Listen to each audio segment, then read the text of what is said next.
Bridgewater Town Council to order Recording in progress. on this Tuesday, February 20th, 2024. Could you please stand for the Pledge of Allegiance?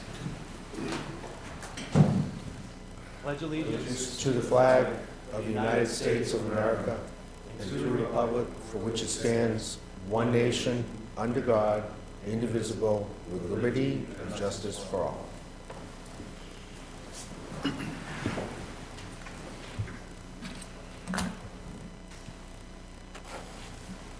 I have not received any notices of any veterans that have passed these past 2 weeks, but could we please have a moment of silence to recognize those who we have lost?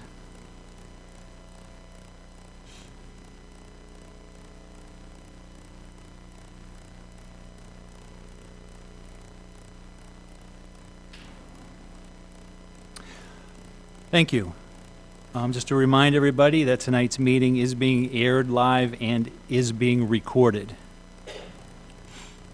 We have a pretty full agenda tonight. We'll move right through these things, hopefully, and take any comments the council has. So we'll move on to approval of the minutes from our previous meeting of February 6th. Is there? Motion to approve? Second. There's a motion to approve and there's a second. Any discussion on the minutes?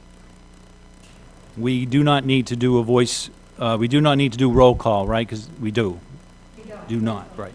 We do not need to do roll call votes this evening because all councilors that are present there are no councilors online. All those in favor? Aye. Opposed? Okay, the minutes have been approved. Announcements from the president. Again, I do not have any announcements in my package this evening. We do not have any proclamations this evening to read. We'll move on to Citizens Open Forum. I would ask any citizen that wishes to speak during the Citizens Open Forum to please come forward, state your name and address, and try to keep it to 3 minutes or less. Tina Larson, 40 Amherst Ave. I am here in reference to a regulation 2022-001 about the signs for political events. And so that particular regulation says that signs cannot be put out until 30 days before the election. Now that we have early voting, which for this year's spring election is April 6th, I would like to request that that regulation be 30 days from the early voting date, which will be March 5th. I did send an email to all of the council and to Mr. Dutton. Any comments? No comments. Did you want to address that now, or? Because according to the council rules, there's no engagement. Sure, right. But I can say that we are looking at that and likely will make changes. And as soon as I get our legal department to look at that and bless it, I'm going to send out something revised. Okay, thank you. Is there anyone else this evening who wishes to speak during Citizens Open Forum? Yes. Good evening. Ed Ivaldi, Boxwood Lane. As I reviewed the agenda for tonight's meeting, I was surprised to see an item under the town manager's report, item IB, that had to do with citizens' comments, since it's usually something that the council deals with. But then I heard that that particular item is to address a legal question through the town attorney, so that makes sense. I do, however, think it's worth spending a minute or two on this particular topic. Article 2, Section 14 of the Administrative Code says the following: all inquiries made by citizens should be responded to if the information is available at the time, or a public response should be forthcoming at a future meeting of the council. So the relevant question is that really happening? The word on the street from many citizens is that they feel that they're not being listened to.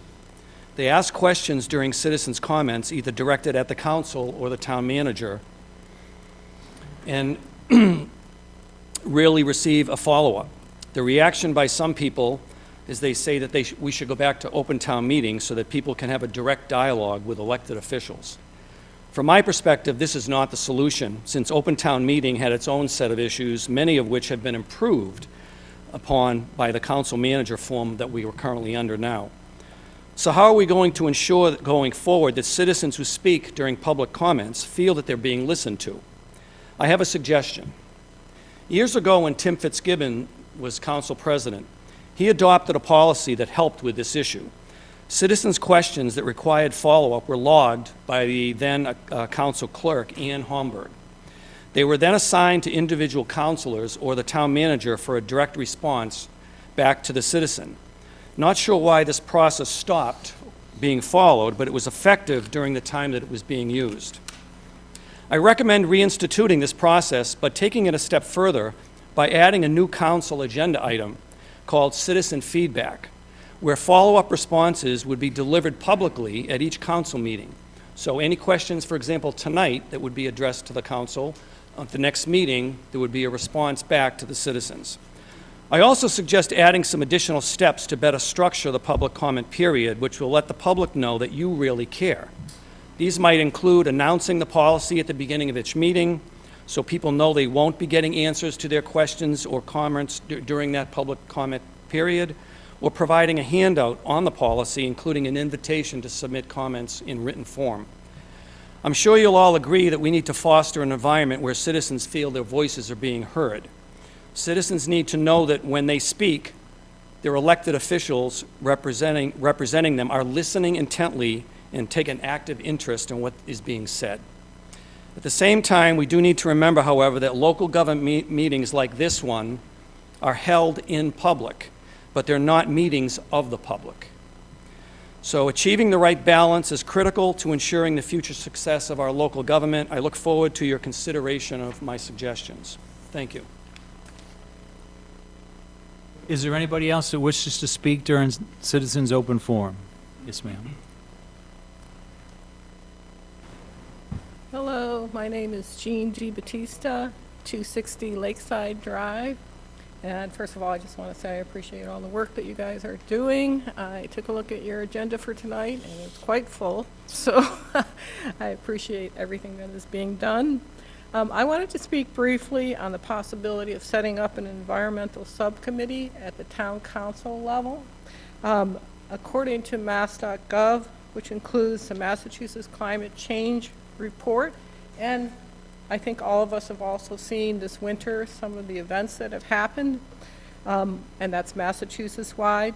Extreme weather related to climate change is already causing catastrophic economic, social, and environmental losses in Massachusetts. Severe flooding, heat waves, and other extreme weather events in numerous parts of the state in 2023 caused tens of millions of dollars worth of damages, including loss and damages to businesses, homes, property, crops, and I would like to add my own personal comment also to local infrastructure, including but not limited to down power lines, road damage, and tree loss. I want to say at this point that I think the town responded really well to the extreme flooding that we had in this year's winter event. According to mass.gov, though, climate change impacts and losses are projected to intensify, and many disproportionately affect environmental justice and other priority communities.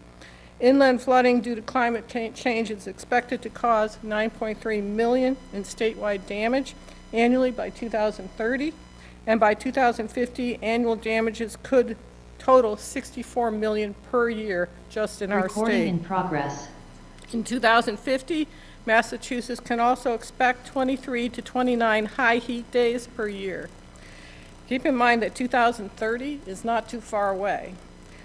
As a town, I think we need to focus on goals such as the prevention of climate change by making smart, strategic decisions as it relates to the management of our current natural resources and our funding of our future projects. We need measurable strategic goals to increase town resilience to climate change. We need to further enhance our communications with state and local agencies, which will allow Bridgewater to gain knowledge of projects and funding related to climate change impacts. We also need to study and work with others who are currently studying how climate change may impact the most vulnerable amongst us, including our most vulnerable communities, and how we can reduce or prevent those impacts. We also need the development of metrics on the progress of our town in addressing these issues, including practical goals and objectives. And we need enhanced communication with all town committees, employees, and the public to to town-related climate change news, reports, and progress towards practical goals. Keep in mind, it doesn't matter where you live in Massachusetts. The fact of the matter is climate change is here to stay, and if we don't look at preventive measures, we could find ourselves in a situation we don't want to be in, and we could also find our children and family in those same situations. Therefore, I respectfully request the town of Bridgewater, at the town council level, consider establishing an environmental subcommittee focused on the above goals. Thank you for considering my recommendations or my request. Is there anybody else this evening? Yes, ma'am. Good evening. My name is John Savageau, 165 Pratttown Lane. I am here on behalf of the members of the VFW Post 2125 of Bridgewater. This is in regards to the VSO potential district. So on behalf of members of the VFW Post 2125, we initially supported the idea of Veteran Service District with Rainham, under the condition that it would be staffed in accordance with the Executive Office of Veteran Services staffing requirements. These requirements included a full-time agent, a part-time agent, and a full-time admin clerk solely dedicated to the department. However, the proposed staffing for the district only includes one full-time agent and one full-time admin, which is insufficient in the eyes of the members of Bridgewater VFW Post 2125. We strongly oppose the formation of the district with Rainham under these circumstances. While the proposed staffing would be an improvement compared to previous years, it falls short of what we believe our veterans deserve. We firmly believe that Bridgewater would be better served by having its own full-time dedicated service agent within the town. It is important to note that the motivation behind this proposed district seems to be primarily focused on the cost savings rather than better serving veterans. The amount of savings achieved through this district would only be a small fraction of the entire town budget. Additionally, it has come to our attention that a waiver was requested for the staffing levels. If the main objective was to enhance the support provided to our veterans, there would be no need for such a waiver, and the district would be fully staffed as per the EOVS staffing requirements. The veterans of Bridgewater deserve better. Thank you. Thank you. Is there anybody else who wishes to speak? Yes, ma'am. Good evening, Janet Hanson, Pleasant Street, Bridgewater. I'm going to be commenting on the zoning ordinance that's up. I just want to just say, just because we have a city form of government doesn't mean we have to look like a city or feel like a city. We just still need to keep in mind, try to keep that small town atmosphere that we all have loved and people have come to Bridgewater for. We don't need 6 stories. I'm going to harp on that. We don't need 6-story maximum height. That's way too tall. And I don't think Campus Plaza should be mixed use. It should stay strictly business. I know there's talk about Perkins area being mixed use, other areas, but I still feel that that should be just business. 4 stories should be the max, though I have to admit I'd like less, but 4 stories should be the max.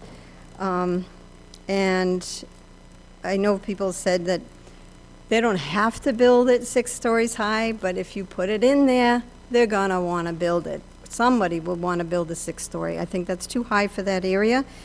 There's also talk about the roof access doesn't affect the height, can be higher than the 6 stories or 4 stories or whatever it is, but I don't see anywhere in the ordinance of how big that can be. Is there a restriction on the roof access? Also, this is to make it easier for developers to be able to build without a lot of red tape. But my concern is I don't see what the checks and balances are of this and how the residents of the town can still have input on this. I know they're supposed to check off all the boxes, and if they meet that, then they're supposed to get the green light. But there's got to be some restrictions there, and I haven't seen it. I'm just concerned, about the height. I don't still understand how the state can expect the town to change everything to comply. And the other thing is I haven't heard who's paying for that. Who's paying for that train station to be moved? I certainly don't want to be paying for it. I can't afford to be paying any more taxes than we already have. And if we do all these change, how is that going to affect our taxes? Are we going to see lower taxes? Are we seeing more income in the town because of it? I don't know. There's a lot of things that I don't like, but the main thing is, if I'm going to harp on anything, is not the height. Don't make it 6 stories. I'm concerned about that. I'm concerned about the cost to the town, and and if citizens are going to have an input on what's going to be going into those areas, is there any way that we can have an input?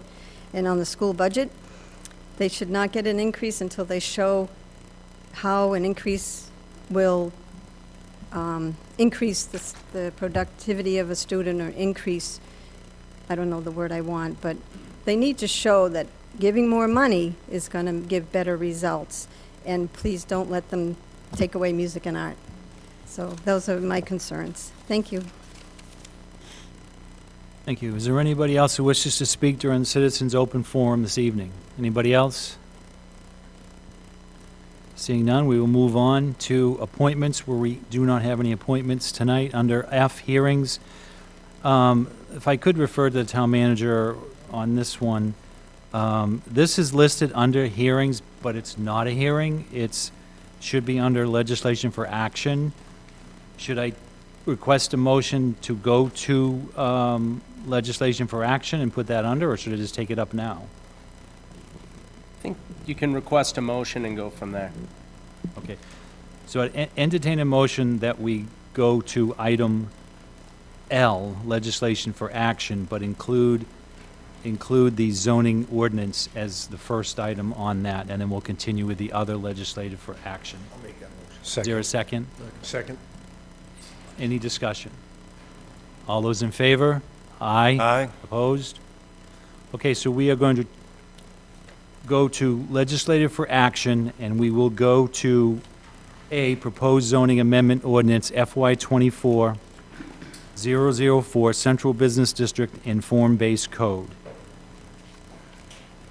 Again, this is not a public hearing. I guess I recognize Mr. Woolley for a presentation, or? Mr. Anything President, changed since yes. then? The only question I have, and this may be directed to, just for clarification, both the sponsor and co-sponsors are not here tonight. Is it okay to continue with this? Yeah, because it's not really on for a vote. I think the next step would be to vote it to advertising. So Okay. I think you're okay to vote it to advertising. I think the final vote, the sponsor should be here. Sure. But I think just for an administrative task of voting to advertise, I think you're okay. Okay.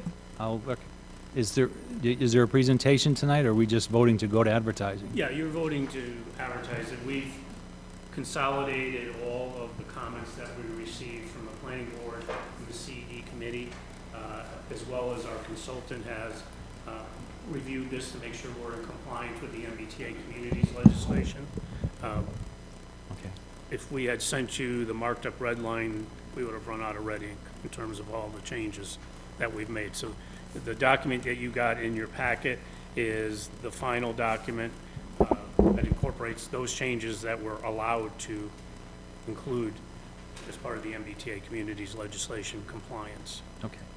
So, we certainly can discuss this tonight if we want to, but this is really just being referred to advertising, where it'll come back at our March 12th meeting, which is our next meeting, for a final vote. Does anybody have any questions? Councilor Lindy. Not a question, it's a motion to refer to advertising. Okay, there's a motion to refer to advertising, and there's a second. Any discussion on the motion? Councilor Perry. Thank you.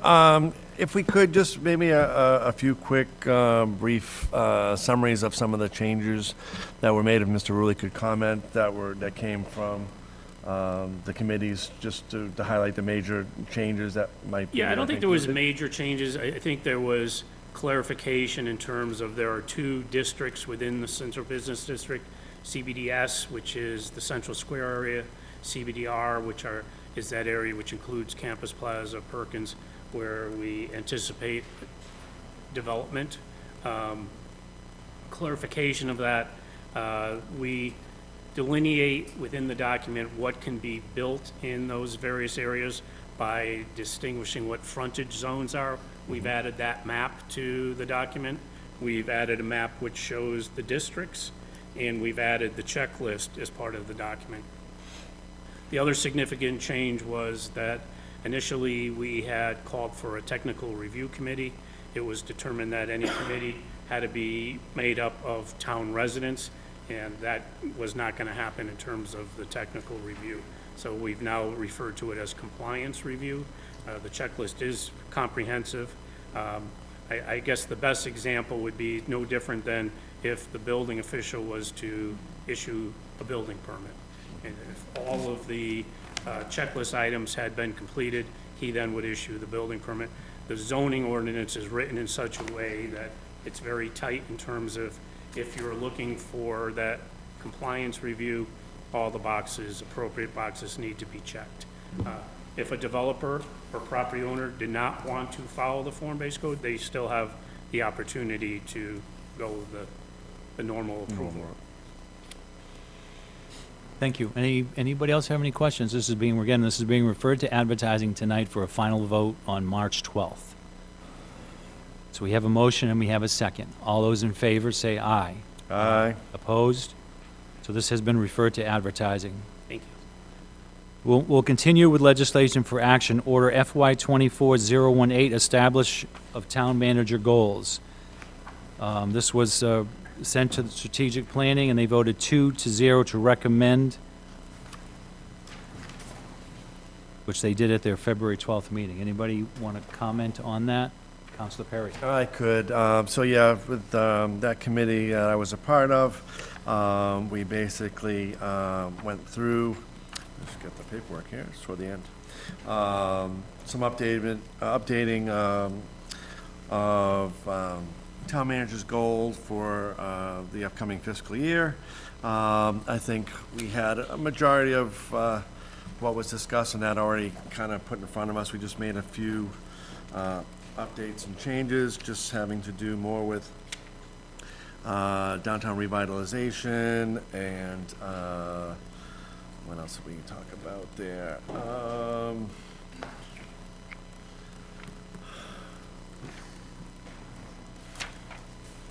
Let's see. Again, what we have in front of us is basically what we reviewed. Not a whole lot of changes compared to what the prior goals were. We just made them relative to the current fiscal year, including hopefully getting the fire station up and running and further, work on downtown revitalization. If anyone has any specific questions on any item, I'd be happy to answer. Okay, does anybody have any questions regarding the town manager goals that have been recommended by the Strategic Planning Committee? You see that in your packet?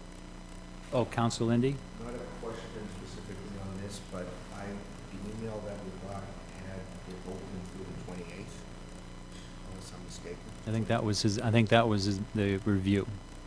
I think the review is, we're currently evaluating the town manager. So those are due by February 28th. Yes. Yeah, we were looking for feedback from any councilors before our prior meeting, just to incorporate that into what you have here today.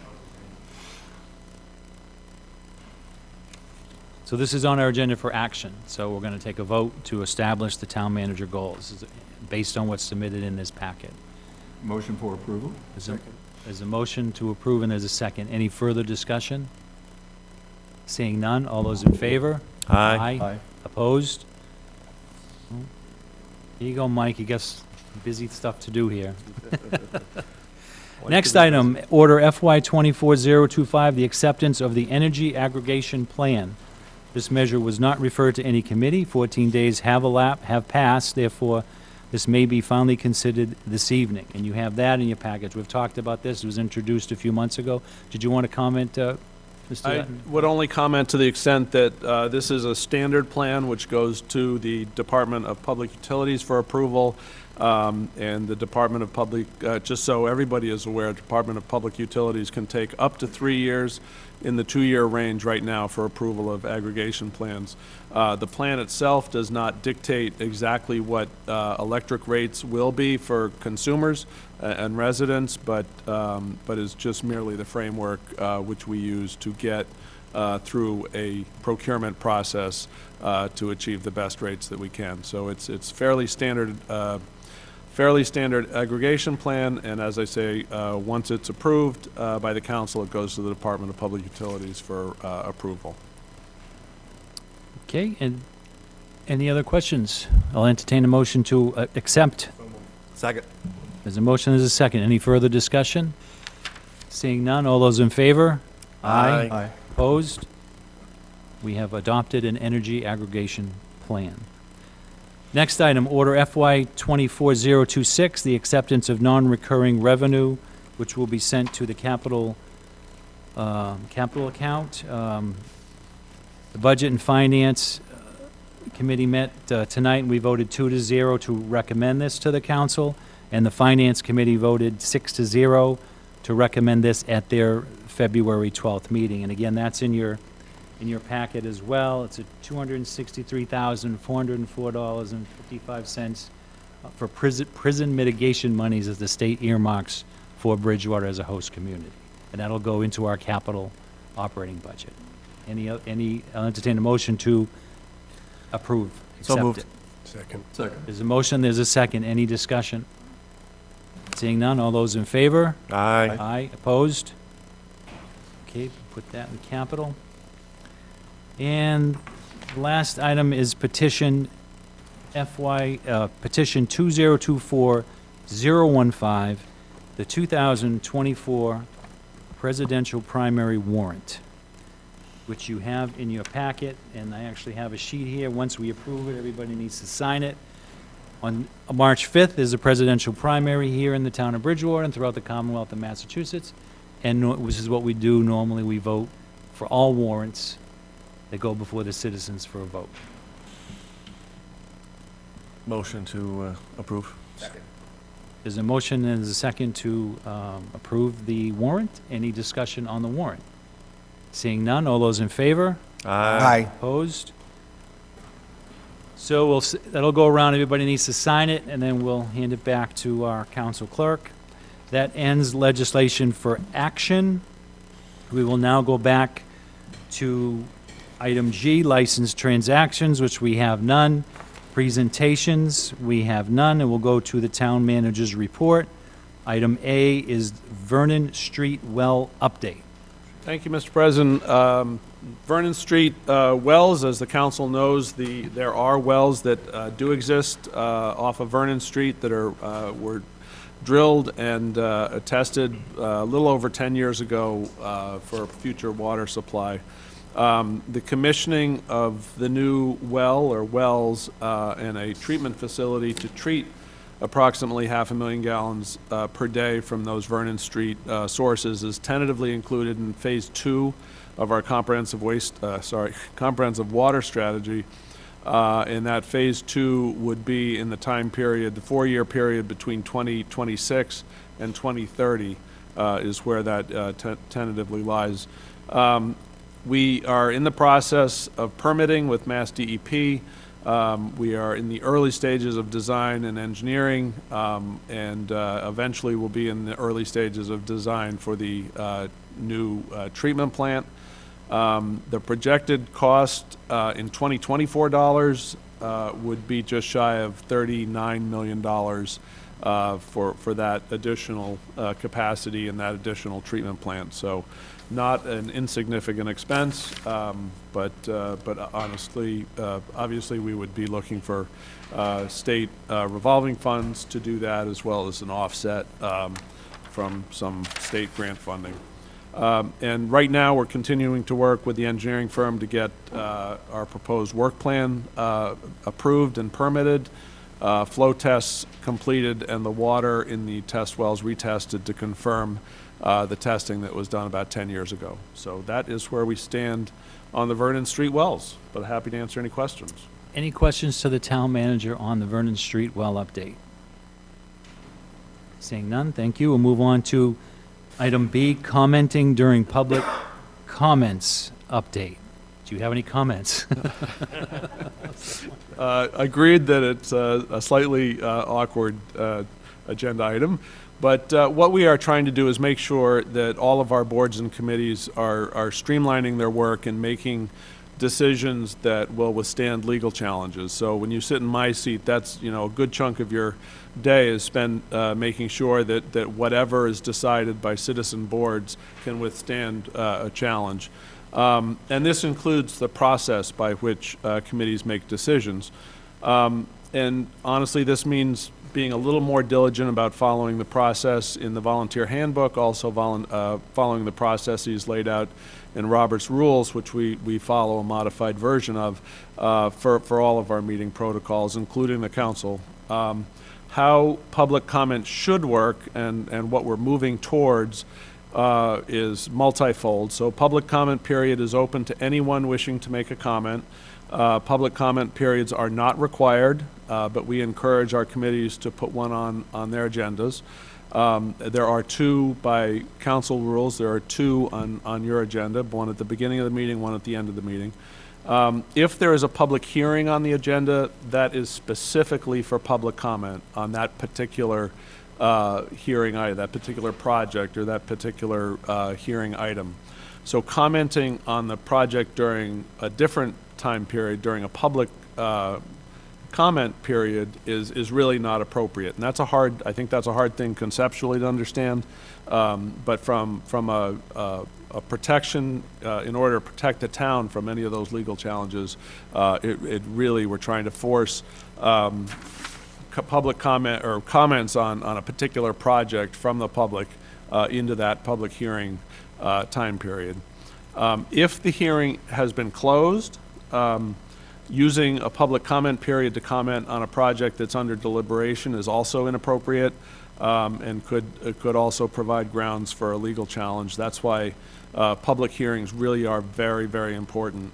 And we want to make sure that all our residents understand that they have an opportunity to be heard in front of a board or committee, especially land use boards and committees, and that opportunity is always at the public comment, or sorry, at the public hearing, during the public hearing process. And so that's very important, and can't really drive that home enough. So when a hearing is closed and the deliberations begin, committees themselves should really not entertain outside comments about the project until they've come to a decision and voted on that decision. And in some cases, boards or committees will not put a public comment period on the agenda specifically because the only item on their agenda is deliberating on a project or an issue. And so often you won't see a public comment period, and that is why. Admittedly, a lot of our efforts, as the town attorney knows, a lot of our efforts are, as I said, to protect the town from legal challenges, protect the decisions that the citizen boards make, and that means making sure that all the boards are educated about how to run the meeting, how to run a hearing, a public hearing, and making sure that the deliberation process is as free from other influences as possible. So we do have work to do to educate folks, board and committee members, as well as residents as to when and how the appropriate time to really make comments. And comments can be forceful, comments can be, in opposition to something or in favor of something. We don't try to govern what the comments are. We don't, I was going to say we don't care, but we do care. We care about people having a hearing, having the forum for a hearing. And so we are sensitive to that. So I think as we move forward, we'll make sure that folks get a much better idea of how meetings will be structured, and boards and committees themselves will have a much better idea of the kind of comments that they should be soliciting and when they should be soliciting those comments. So that's a little bit of an update. Obviously, there's more to come. After the April election, I fully anticipate we'll be engaging all the boards and committees on you know, a little primer on how to do it right and make sure that, you know, they're protected and the committee is protected. But happy to answer any questions. Council Lindy? Okay, through you to the town manager. So you just anticipated my question about after the April election, because what happened in the previous community that I lived in is the mayor convened all of the chairs of all the committees in one place and brought in the training and then brought in the AG's office for other issues as well. So that's good that you're going to do that. Are public comments open after a hearing for any period of time? Like if someone can't come to a meeting to do their public comments, will they be able to submit written comments? That's a great question. So often, committees will close a public hearing, but keep a written record open. But they, in order to accept those written comments, then they would have to do that. And that's something else we'll certainly be teaching chairs or all the boards and committee folks, you know, how to do that. If the hearing is closed and there's no further written comment, then there is no additional comment. Thank you. Yep. Councilor Chase? Thank you, Mr. President. So if I may, please, through you to the town manager, just for clarification, many of our boards and committees, certainly committees of the council, do transact business that does not require a public hearing per se. And so just to clarify my understanding, that in that case, if there is no prescribed required public hearing, it is optional, I think, as you indicated, as to whether there is a public comment period in that meeting or not. And if it is chosen to have a public comment period, which is not a hearing, comments can be received from the public, but should not be directed toward any agenda item on before that meeting. Is that correct? I think if you do not have a public hearing on your agenda and you do have a public comment period, then that public comment period, we like to hope that citizens and residents will comment on something that's in front of the board, but they can comment about anything, quite honestly. Okay, all right, thank you. I would just say one caveat to that is you just can't engage as the board in a discussion about an issue brought forth by a citizen in public comment that hasn't been posted. It's an open meeting law violation. So the comments can be received, but there's no dialogue. There's no. Which is why, to clarify for the public, this is really important to understand. Despite what it kind of alludes to in your procedures as the town council, the reason we do not think it prudent, nor do you engage in dialogue with citizens during citizen open forum, is because the matters in which are being discussed have not been properly noticed. And so it actually creates a more transparent process to do it the way we do it. While I understand citizens feel awkward making their comment and not having a dialogue, the reason for that is if it's a discussion of an issue that is going to come before you, then the public as a whole is entitled to notice that you will be having that discussion because it's something you will be deliberating. So it is actually making the process more transparent. While I can completely understand a citizen feeling like they're not being addressed, that it's actually the opposite. We can't address the citizen, or you shouldn't address the citizen, because that issue that they want to talk about should be on a publicly posted agenda so that as many people as possible can come and discuss it or hear you discuss it. Right, thank you.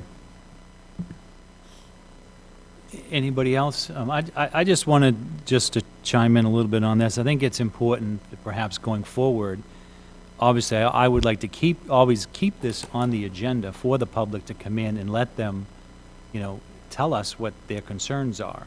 But I think it probably going forward, it should be something that we remind them every meeting that, we encourage this, but don't expect an engagement from us at this time. So that maybe that's something we should put on there, just to remind them, hey, we want to hear what you have to say, but don't stop and say, what do you think? Because we can't engage you. So that's just a reminder.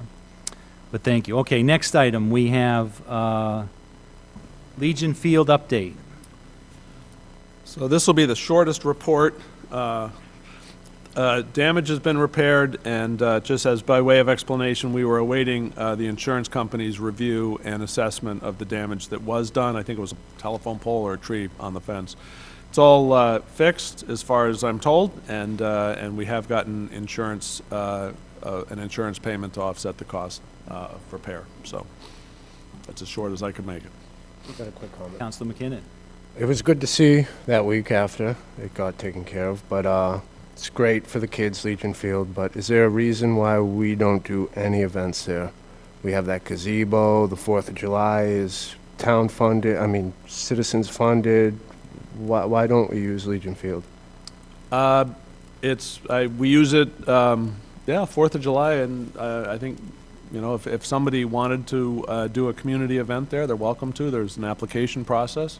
I think the town should do something for the 4th of July committee there every year to make that burden a little easier, because the prices do keep getting higher and higher on the fireworks. And I mean, just like Spring Street, what we're trying to do down there is community build, and that's what these events do, is community build. And just a recommendation for maybe some ideas down the road. Thank you. Good point. Anything else on Legion Field? Next item is Historical Commission delayed demolition meeting update. I think this one's pretty short, too. I think there was some issue, technology issue, with a recent meeting, and to the extent that there was a hearing involving a demolition delay, then that will have to be reheard. But that's, my understanding is that there was some sort of technical difficulty, and it just, people were sitting in a waiting room waiting to get into the meeting, and it didn't happen. So, but that, that would be reheard. Councilor McKinnon? Is there a date for that new meeting? I am not aware of that. I can find out, sir. Okay. All right, thank you. And I'll once I find out, I'll Yep. circulate that. Thank you. Anything else on the Historical Commission?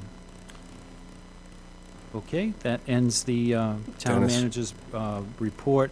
Mike, could I, could I just add for next meeting, Deb, to give us an update on the vets agent hiring and the district process, the district progress as to where you are with that process? Absolutely. Yep.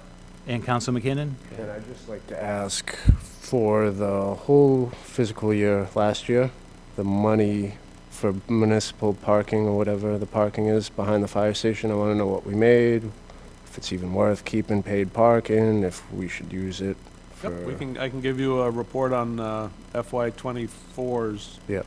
23's revenue, Yep. and Right. year-to-date '24, too. All right, thank you. Does anybody else have any requests for the next meeting for the town manager report? If not, you can always contact, go ahead, Councilor. Just one question that had to do with the Historical Commission.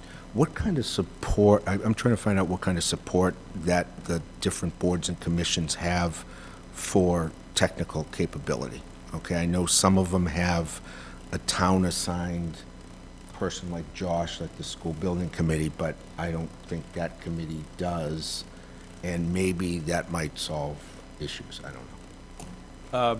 And you've heard me explain this before, but that is one of the issues that that we have with all our boards and committees is, and one of the roadblocks to trying to create hybrid is making sure that we've got people that can, if not quote-unquote staff committees, at least run the technology appropriately. So, but Right. yeah, that's one of our challenges. Thank you. Okay, we'll move on to discussions. Item J, discussions. A, we have fire station OPM update. I'll refer to the town manager on this. Thank you, Mr. President. We have with us Joe Sullivan, who's works for our owner's project management team. And Joe will give you a little bit of an update on the fire station. After he's done, I'll give you a little update on the finances. And I will share my screen. The screen's not working. Well, I'll share it with myself. Sorry, Joe. Here, do you want to see what it would look like?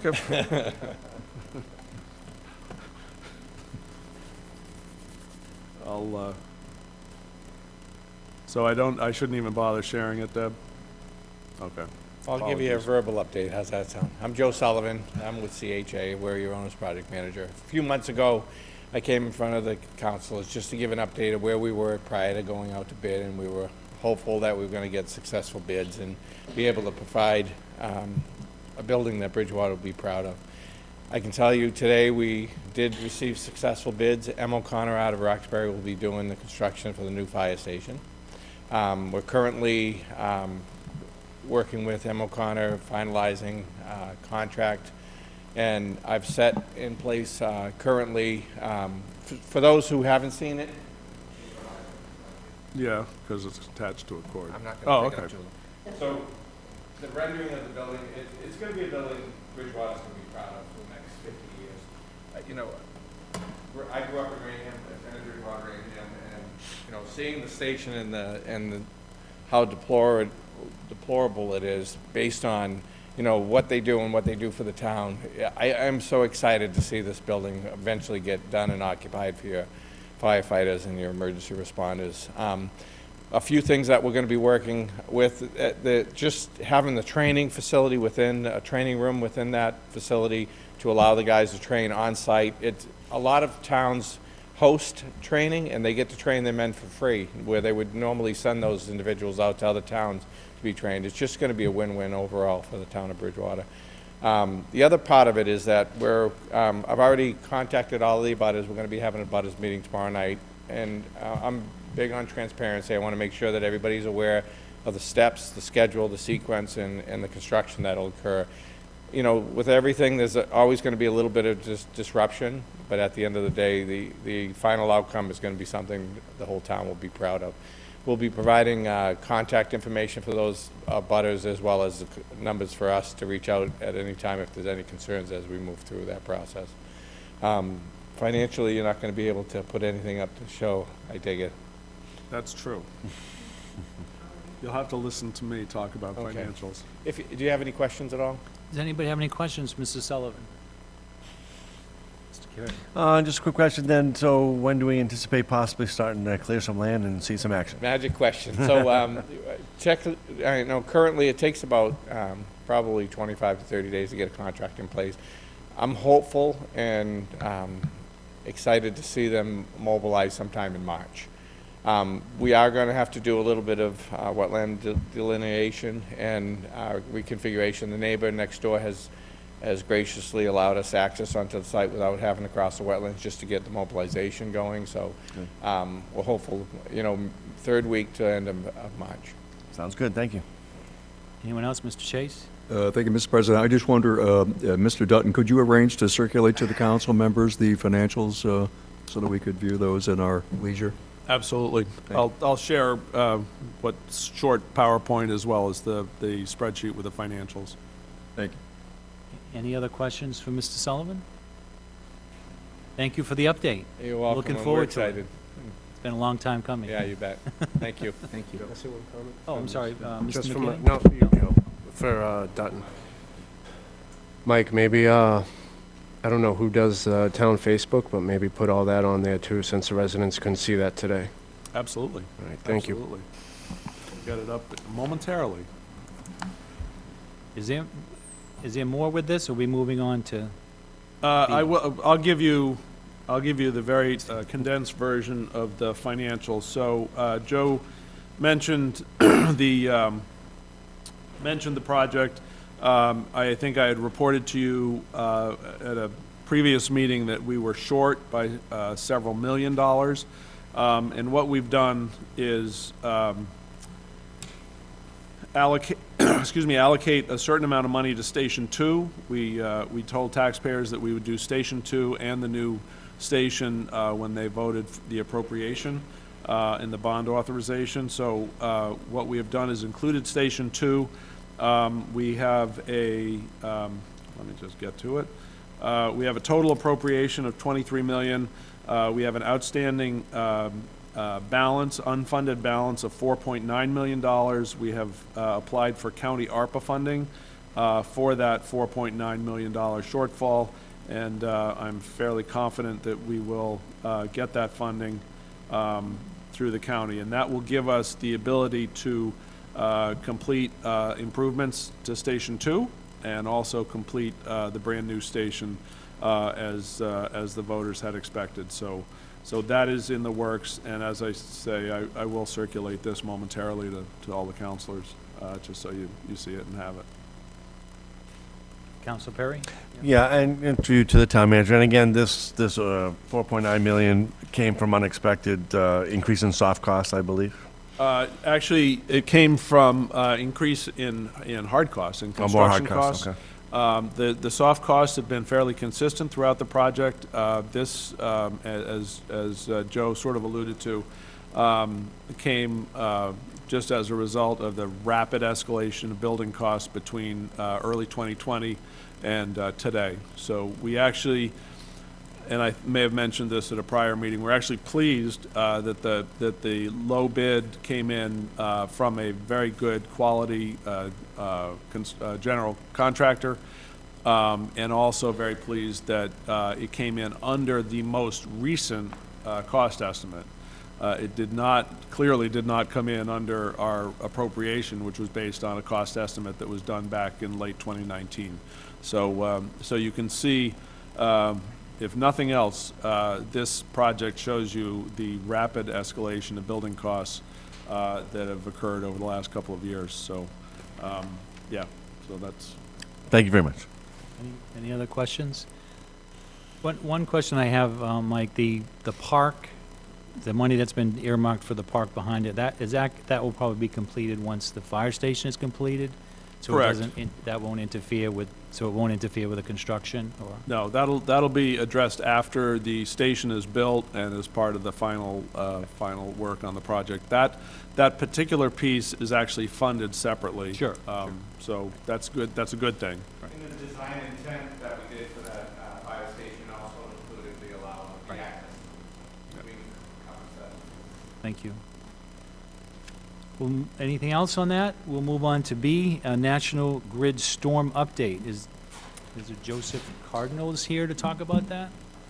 And I will introduce Joe Cardinal, who we invited to come to a council meeting. He graciously accepted our invitation, and he's just here to talk a little bit about storm recovery and what goes on at National Grid when we have a storm.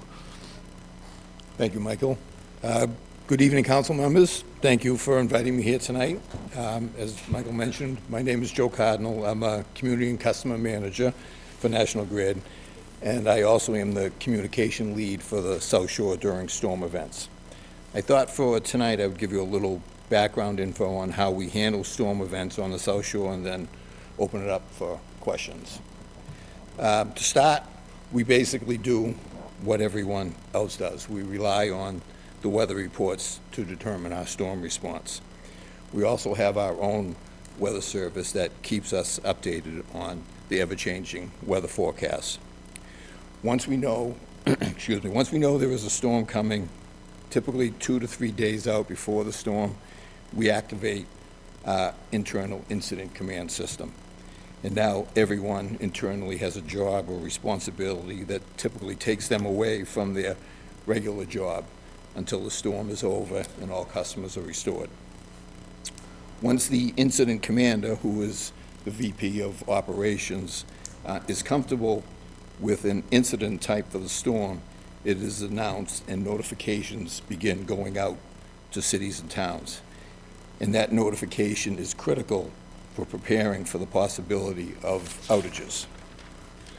So a little explanation on the incident typing is we have basically five incidents that we determine, and we're going to categorize every storm into one of these incidents. I'll take one, type 3. Actually, the storm on January 9th that we had was considered a type 3 event. So we're anticipating customers could be out up to 72 hours. 10% of our customers could be interrupted. And this is what we're going to bring in for outside crews. We're going to bring in 150 line crews, We're going to bring in 100 forestry crews. We're going to bring in damage assessment crews, and we're going to bring in wire downs. So as we prepare for that storm, this notification goes out by email to all the cities and towns on the South Shore. In Bridgewater, it goes to the town manager's office, the police chief, and the fire chief, again, by email. And we continue these emails throughout the entire event. So that notification also triggers an internal response to bringing in these outside contractors and internal groups. We activate all our line crews, internal and external, where we do make outreach as far away as Canada for certain storms to bring crews in to help us. We activate tree crews, same thing, we're calling around for the tree crews. Wires down workers, cut and clear workers, damage assessment, and we're bringing all these groups into Brockton, to our office on East Ashland Street, along with dispatch responsibilities and the activation of my communications team. So the communication team consists of 22 liaisons, one liaison for every town on the South Shore. And I also have a municipal room staff that is staffed 24/7. My liaison reaches out to the chief, the fire chief in the town, and lets them know before the event starts that they will be their contact for the event. And all the priorities that the fire chief has will go to our liaison, and then it will come into our municipal room, and then it will go into our storm room to be dispatched. And then the Muni room, which is open 24/7 on the overnight hours, will be taking calls from police and fire dispatch just to check on the priorities that have already been submitted for the day. So basically, everyone is now in place and ready to go once the storm hits. And when it hits, we deploy all our resources into zones. We have 5 zones on the South Shore. Bridgewater is in Zone 3 in blue here, with Whitman, Hanson, East Bridgewater, and Halifax. We keep line crews, tree crews, damage assessment, wires down in these zones to cut down on windshield time and also quicker deploying to issues. We also have our dispatch and municipal room in Brockton broken down into the same zones, so to keep everything uniform. So basically, if you were looking in our Brockton office, in one corner of the building, you would see considered the storm room, and there would be basically 5 pods. And there'd be 3 or 4 people, and those 3 or 4 people would dispatch just to that zone. So we don't mix things up and we're splitting people up into different areas. And then my municipal room has a person for each zone, and they're taking those calls in during the event. So now we're into a storm, and it's a Type 3 event. The first day of the storm, unfortunately, very little restoration happens.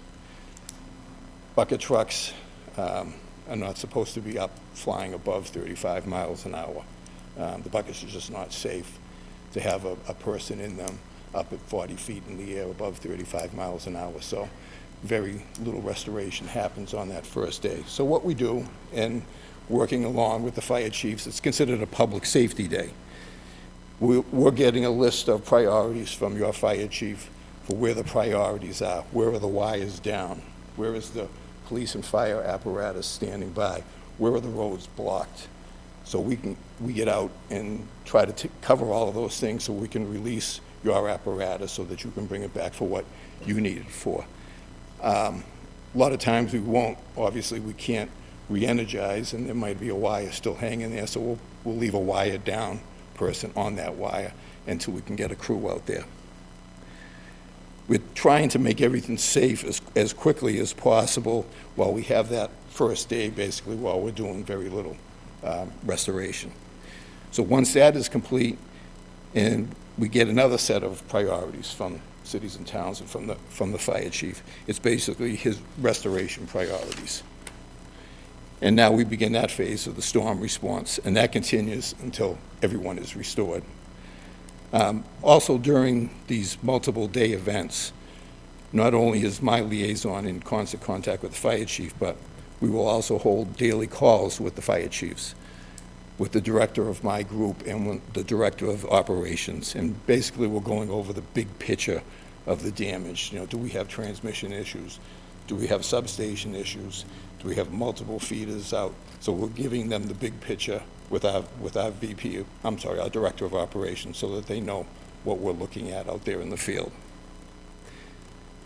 So in closing, it's also important to note that what you just heard, we talked a little bit about the communication with the fire chief, the priorities that he gives to us, the zone approach, the incident command system was all put together with the input of the Plymouth County Fire Chiefs back in 2012, and one of your past fire chief here in Bridgewater, George Rogers, was instrumental in being involved in that, and now he actually works for us in our emergency planning department.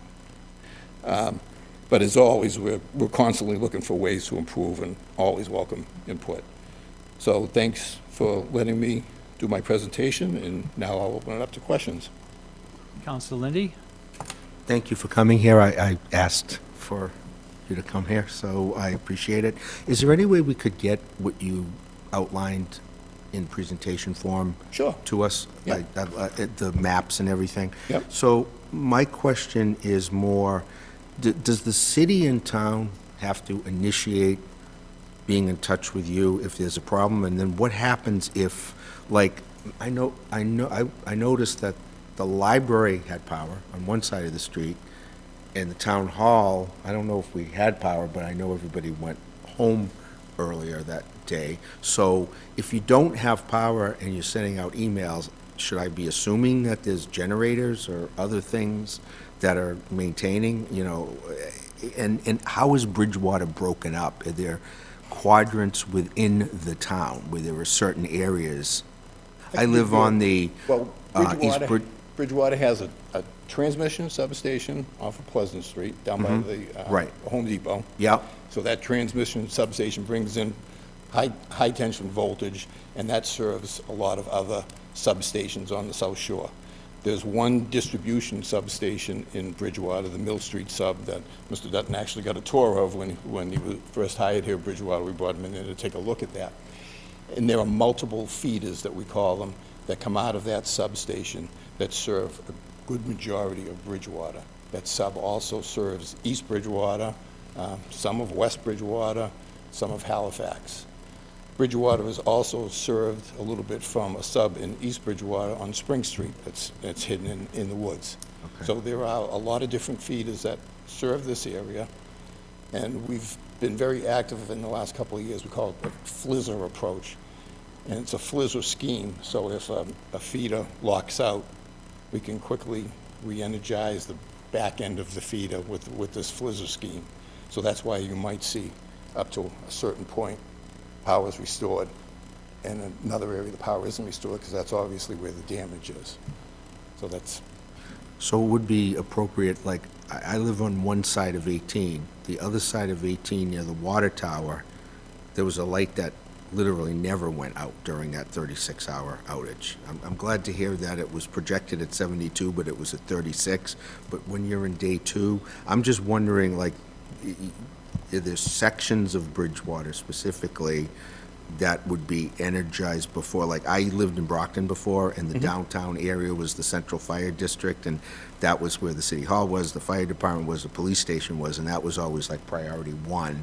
And the further you got out, the harder it was to get the service back. I lived on the Easton Stoughton line over there. I'm just wondering, I live on the East Bridgewater line right off of 18. So it seemed that, and they know I'm a counselor in my condo complex, so they all came and asked me.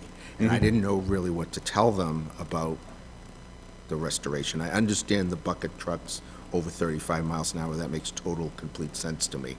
When you're in like day 2.5, that's when people start getting antsy and they want to know more. Sure. So I just wanted to know how to respond to them. Not that I could. This wasn't charged. I don't have a landline anymore, and in terms of the communication, you can't even get your update if you don't have a charged phone to get that restoration information. So how does it get communicated? So the best way to get communication during the storm is probably talking to the fire chief, because he's talking with us all the time. Okay. He has constant contact with my liaison, who has constant contact with us in the office. So we're funneling information to him or her all day long. Okay, we've got this many customers out in Bridgewater. There is a feeder locked out that has 4 or 5 poles down on it. 3 of the poles are in the right-of-way in the woods, so that's going to be a long time before we can get to that. And I'm just sort of making things up as I'm talking. It's going to take us a long time to get to that. So that information goes from our office to the liaison to the fire chief. So he does have that, and if he doesn't have that, they can certainly get it that way. That liaison will get back in touch with me in the office, and then I can get the information, and Mr. Dutton has called if he needs information, and he can get that from me. Okay, so I wouldn't want to call the fire chief individually as one of 9 counselors. I'd rather go through, the fire chief reports to the town manager, so I would be best to talk to the town manager. I had a question in there someplace, but it just escaped me, so if it comes back, I'll ask it. And I guess to expand a little bit, every storm is different. Right. All the damages can be different. Last week, we were anticipating a major storm. We were preparing for a major storm, and nothing happened. You know, Right. It depends on the weather, too. But we have type 4 weather events where we have those a lot, where we figure up to 24 hours of outages. So you have to say that we're guessing sometimes, too. Just like the weather forecasters. Exactly, yeah, and because they're guessing, right? Yeah. Thank you. Yep. Any other questions from, yes? Mr. Murphy? I was just wondering if you could talk a little bit about, I think the tool that you have regarding text messages to customers is particularly important for those of us that do have a charge. And it seems like there's a lot of inconsistencies with those messages. I know for me, for example, the last outing we had, we got a message to our phones 6-7 hours after the power had been restored that our power was still being worked on. So just curious to know where that information comes from. How does that flow of communication work? That flow of communication, unfortunately, isn't the best. We have an internal system that the last event wasn't working right. So we were flooding people with outage notification messages. We have a lot of different people that get an outage notification. Town officials, they get it. Police chief gets it, fire chief, DPW, they get those notifications, and we're flooding them with information because the system wasn't working correctly. Basically, you're not supposed to, obviously, it was mixed up, and that was causing these notifications to go out, and we knew it wasn't, internally, we knew it wasn't true working in the Brockton office, but they weren't coming out of the Brockton office, they were coming out of the system. And unfortunately, it was incorrect, and we were getting a lot of calls on that, a lot of upset people, and it was the other way, too. People were getting the calls, that they didn't have power when they did, and did have power when they didn't, so it was very confusing. But typically, that's not supposed to happen. We do a lot of major events where we know the customers have been out for a couple of days. After power is restored, we do some outreach, sporadic outreach to try to check to make sure they still have power, because the system isn't perfect. We've had times where we'll restore a main line, and when I say a main line, say Route 18, Bedford Street, we'll restore Bedford Street, and then the communication will go out that all of the side streets that were off of it were restored. And a lot of the streets had fuses popped because they had a separate issue on their street, which didn't get into the system. So we were sending out notifications that they were restored, and they weren't. So it's unfortunately, it's something that we have to work on with our system to be better. The system isn't as automatic as you like it to be or want it to be. We actually rely on customers calling in and telling us there's an outage. I get a lot of calls from customers saying they're without power before we know about it. So this FLISR scheme that I talked about is the way that we're trying to get into the 21st century.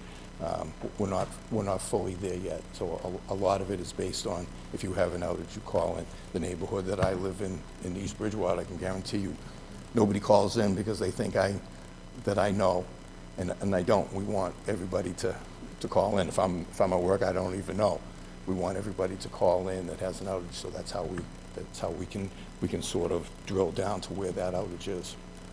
I would just say for you, not you directly, but for a company of that stature, communication should be a number one priority, and I feel like that's a good avenue that could work well if designed to do so, if it carries out correctly. So I would just emphasize that, because I know, people with elderly neighbors, family members, young children, some of them rely on that information that says your power may not be restored for 72 hours, that they need to seek an alternative location. So I would just emphasize that I think that's crucial to customers of National Grid to get that right.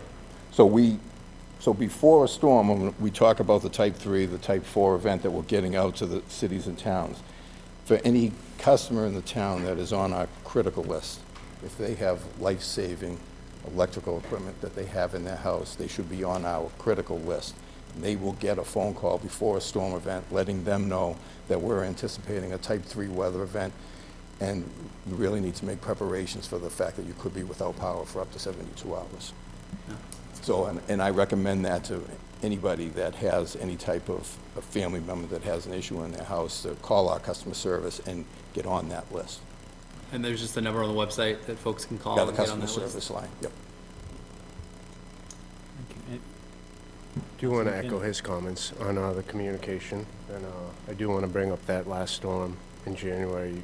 It was a mess in Bridgewater, and not as bad in other towns. And yeah, the winds stuck around for a while, but you guys did do the best you could, and I do appreciate that. But now a little criticism. When it came to a fire in town, I ironically got stuck there the whole time, driving by it, pulled in, talked to a business owner, and all the hoses got put out, so I couldn't leave the parking lot. I'm not going to go through my notes right now, but I have all the times of when everything happened. 40 minutes of live wires down on the ground is a little unacceptable. Every news reporter was there before National Grid was there, and I mean, half the fire department I considered close friends of mine, and they were fighting over live wires in a very bad commercial fire. And all I ask is just to try to speed things up like that, because like I said, there's no reason that the news should have beat National Grid with you guys right in Brockton and all around the area. Like I said, no, that's all due respect saying that. I just wanted to get that out, because I did email you guys and got nothing back. I wasn't getting mouthy or anything, being rude when I messaged you, but that was, I didn't want to get stuck there, but I got stuck there, and watching those live wires down, and then the firefighters continuing to fight that fire for 40 minutes kind of upset me. So was that the event on Route 18? Yeah.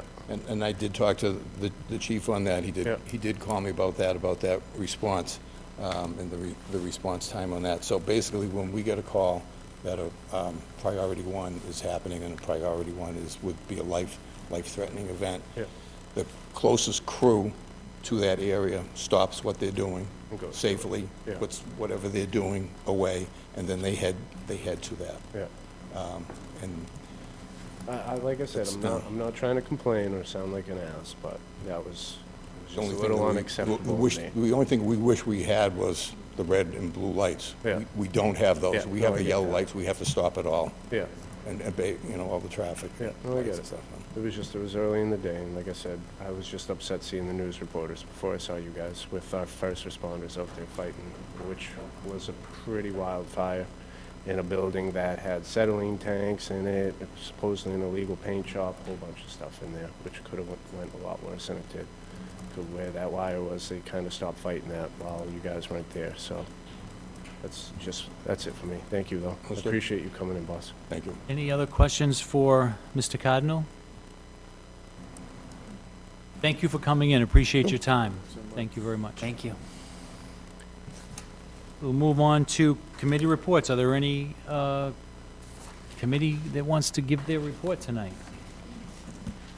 Oh, quiet week. Okay, we took care of item L. We will now move on to old business, which we do not have any. We have no new business. And we'll move on to item O, citizens' comments. Are there any citizens that wish to comment during the citizens' comments portion of the meeting? Hi, Janet Hanson, Pleasant Street, Bridgewater. First of all, I want to just say I agree with what Mr. Avaldi said and Ms. Larson and the VFW. I agree with everything they said, and I hope the town council can, support or look into that. I think it would be nice to have, instead of a district, veterans would be just strictly to Bridgewater. I just want to comment about the speaking at the meetings. I'm just a little confused what Mr. Dutton had said. Lately, I've been going to a lot of these planning board meetings over the years, and I've never had it until recently where we're not allowed to comment on anything that's on the agenda, and these were not closed items. These were public, and all of a sudden, we weren't able to comment, and I and others were caught off guard by that. And when I listened to what Mr. Dutton had said, it said that you're encouraged to comment about what's on the agendas. You can't comment, which I understand if it's a closed item now, but these weren't closed. So I'm still confused on those meetings that I had attended, and we were told that we couldn't. And we were told by the CED director that we couldn't comment on anything that was on the agenda. And then we were like stuck with, okay, well, what am I going to comment about? I'm not here to comment on what time it is. So I just want to clarify that. What I heard tonight, it sounds like we're supposed to be able to comment on what's on the agenda. And so I just need clarify, on that. And again, I just hope you support what Mr. Avaldi said and Tina Larson and the VFW. Thank you, and thank you for your time. Are there any other citizens here who wish to speak during citizens' comments? And Ivaldi, Boxwood Lane, just to follow up to what I had said earlier. So it looks like, based on the feedback from Mr. Dutton and our town attorney, Article 2, Section 14 of the Amid Code needs to be relooked at and potentially rewritten, because it specifically says all inquiries made by citizens should be responded to if the information is available at the time. So that gives you, if you have the information, you're right now supposed to give it back. If I ask you a question and you have the answer to that question, you're supposed to give it back to me according to the Amend Code. So take that as an action item to review that and rewrite it if you need to. Thank you.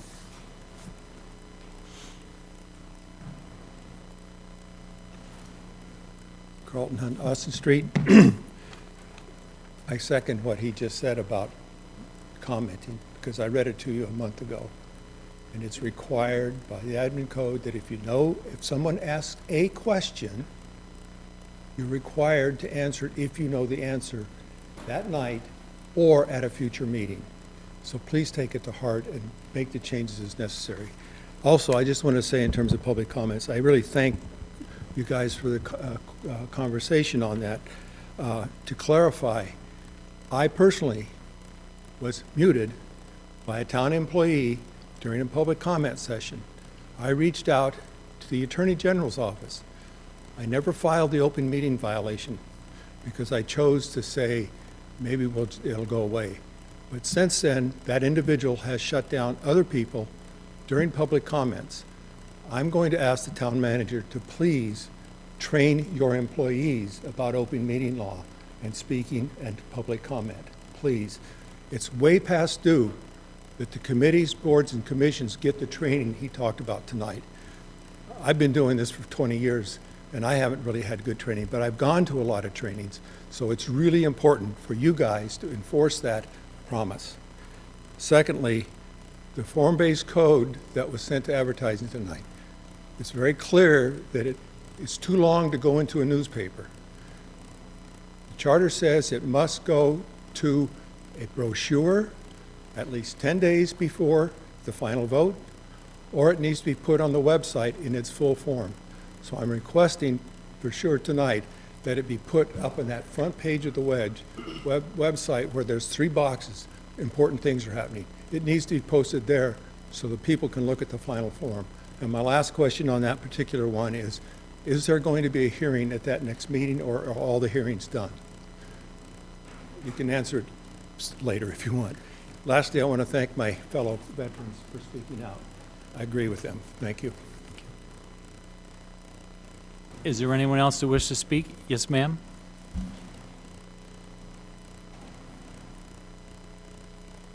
Hello, this is Jean DiBattista again, 260 Lakeside Drive. I'd also like to comment on public comments. I do think there are some issues. I do think public input should be sought on what those issues and experiences have been. I have been attending a number of town committee meetings myself, and there is a tremendous amount of issues going on with public comments. Everything from when letters are being sent in about a particular issue, I do think they should be published, and I think they should be made available to the public on the town's websites. And whether that is happening has been inconsistent and frustrating to the public, because sometimes we are being asked to come down to this office in order to get documents that we need in order to have the information we need to be able to intelligently comment on an issue. And in some cases, there are committees that are fully publishing them on the town website. In other cases, we're being told, no, you have to go and come and get this information. You have to make copies of it. In this day of technology, I don't think that's appropriate. It doesn't take a lot of effort to publish a document to a website, especially if it's been done in the past, so there is ability to do that.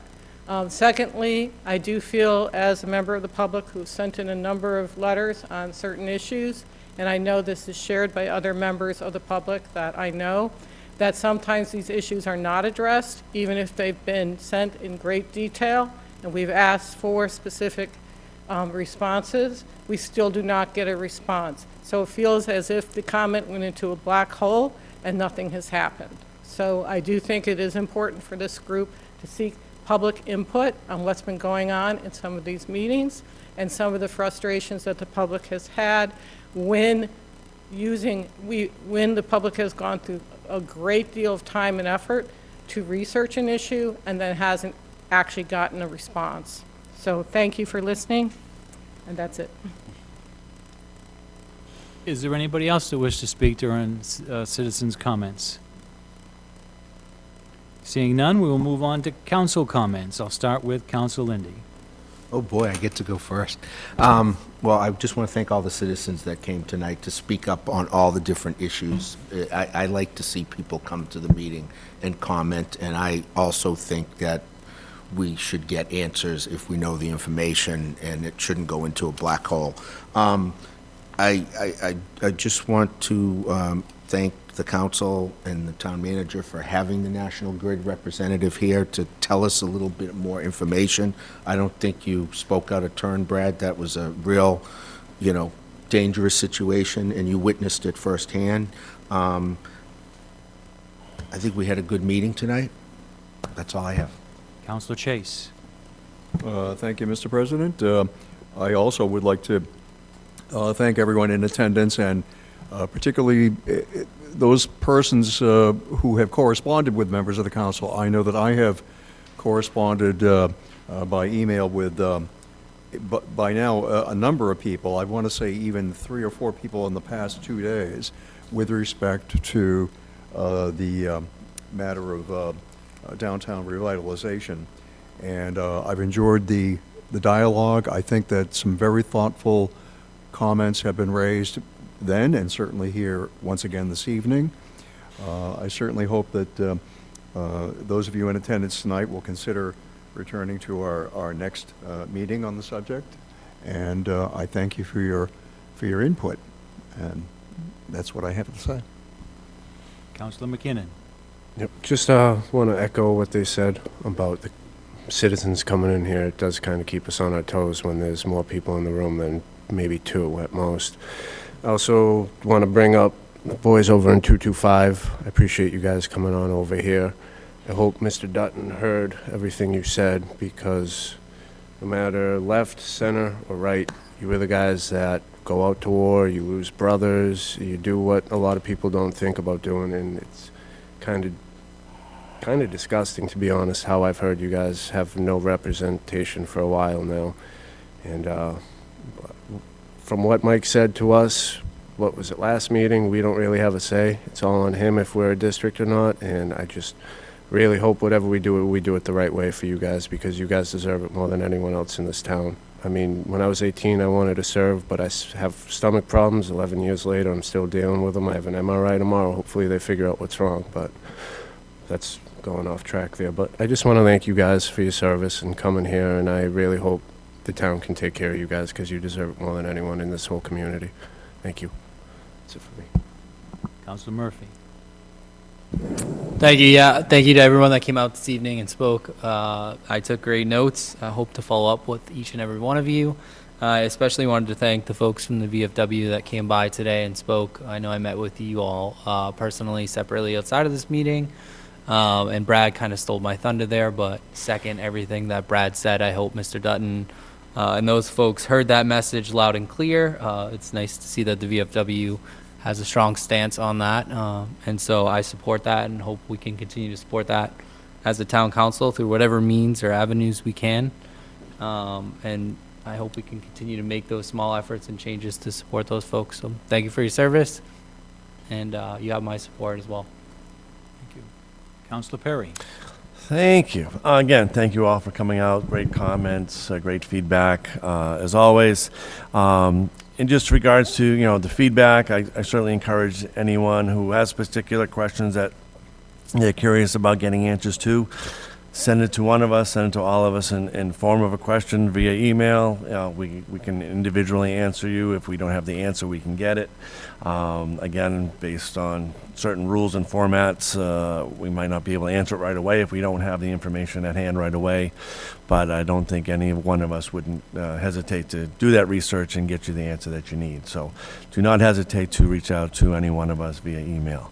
And to the veterans that are here, again, thank you for your presence, guys. We want to get a veterans agent in place as soon as possible that's going to give you the appropriate representation that you need. So I'm all in favor of that as well. That's all I got. Thank you very much. Thank you. Councilor Robinson. I don't have too much. I apologize that I was delayed tonight, so I'm sorry that I missed some of the comments from this from the beginning of the meeting. But thank you for being here, and I do have to say it has been impressive to see this many people continue to show up at the town council meetings. So thanks for taking some of your evenings to be with us and give feedback.